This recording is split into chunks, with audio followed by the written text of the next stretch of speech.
Well, I mean, obviously, to me, the Washington game was a game where Tired came back on a back-to-back and played 3 in a row. So to me, they're totally different things. But I thought Tampa was better than us last night. I thought they were quicker. They won more races, more battles.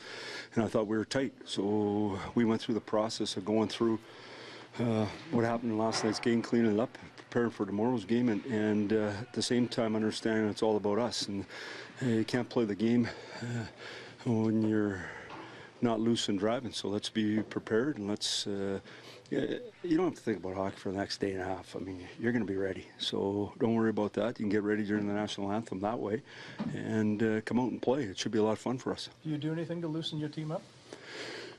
Well, I don't know. It doesn't really matter. Like, my wife and I had dinner last night, and I'm not talking about that, you know what I mean? So let's move on. What else? What's the moment mean, do you think, to this young group? A chance, get the Stanley Cup champs coming in, chance to clinch? Well, I don't know how much the Stanley Cup champs part means, but I do know this, that we worked hard all year long, and to set ourselves up for these opportunities. We're in a great spot in Game 80. Or is it Game 81? 81? 81. Great spot in Game 81, so we're set up good, so let's play like we can. And that to me is the biggest thing, is get out there and play like we can. I think what you do is you relish the opportunities that you feel like that, because I think it's real important to feel like that. You shouldn't be in this sport if you don't.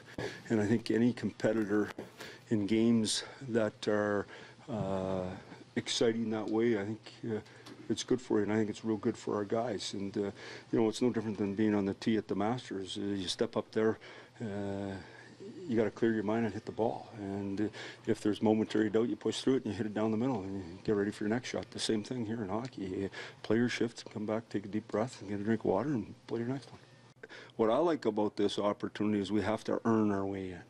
No one's giving it to you. You got to earn your way in, and that's what it's all about. It's having these opportunities to grow your game in moments that matter. And they've all had these opportunities at different levels, just not at this level. So let's look after business. Can they draw on those, Mike, do you think?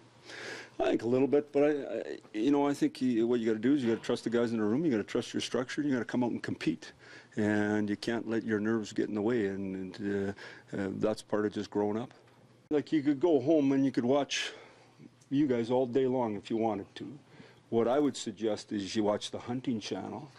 They don't cover anything on the Leafs. And I'd go out for a nice dinner, and I'd get a good sleep, and I'd come in tomorrow, and I'd get ready, and then I'd go home and I'd watch the Hunting Channel. I'd go to sleep, and I'd come back. No, I'd listen to country music, radio. They don't talk about hockey. Like, you know what's going on around you, and you want to do a real good job for the fans in the city of Toronto and all those things, but these guys want to win for them too. So I think that's the priority.